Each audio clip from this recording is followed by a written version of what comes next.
मोमिनो,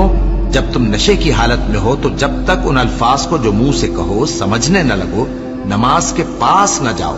और जनाबत की हालत में भी नमाज के पास न जाओ, यहां तक कि गुस्ल कर लो।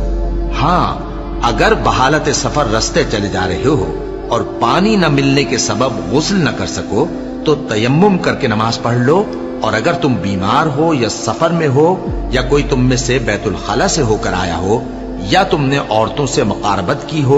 और तुम्हें पानी न मिले तो पाक मिट्टी लो और मुंह और हाथों का मसा करके तयम्मुम कर लो।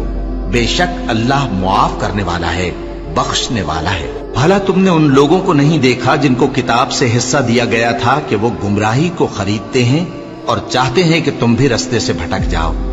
और अल्लाह तुम्हारे दुश्मनों से खूब वाकिफ है, और अल्लाह ही काफी कारसाज है, और अल्लाह ही काफी मददगार है। और ये जो यहूदी हैं, इनमें कुछ लोग ऐसे भी हैं कि किताबुल्लाह के कलेमात को उनके मकामात से हटा देती हैं और कहते हैं कि हमने सुन लिया और नहीं माना, और कहते हैं सुनो न सुनवाए जाओ,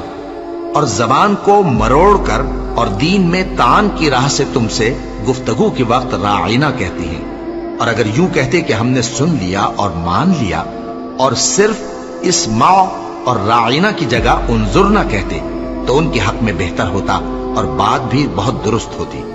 लेकिन अल्लाह ने उनके कुफ्र के सबब उन पर लानत कर रखी है, तो ये कुछ थोड़े ही ईमान लाती हैं। ऐ किताब वालों,